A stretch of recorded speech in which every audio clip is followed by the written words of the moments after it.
মুসা আলাইহিস সালাম আল্লাহর একটা প্রশ্ন করলেন, ইয়া রাব আল্লিমনি দুআন আদউ বিহি, আপনি আমার এমন একটা জিকির শিক্ষা দেন যে জিকির দিয়ে আমি শুধু আপনার জিকির করব, কেউ এই জিকির করতে পারবে না। এই জিকির জানবো শুধু আমি, আর জানবেন কথা কর। প্রশ্ন করছে কে? হ্যাঁ, কাকে করেছে? আল্লাহ এমন একটা জিকির শিখান সেই জিকির কেউ জানে না, আমি জানবো, আর ওই জিকির দিয়ে প্রাণ ভরে আপনারে ডাকবো। আল্লাহ বললেন, মুসা পড়ো লা ইলাহা ইল্লাল্লাহ মুহাম্মাদুর রাসূলুল্লাহ। মুসা আলাইহিস সালাম বললেন, আল্লাহ চাইলাম কি, কইলেন কি?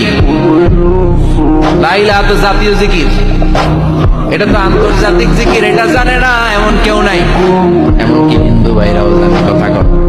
আল্লাহ আমি তো চাইছিলাম এক্সক্লুসিভ, আমার জন্য স্পেশাল, এর চেয়ে সুন্দর আর কেউ জানে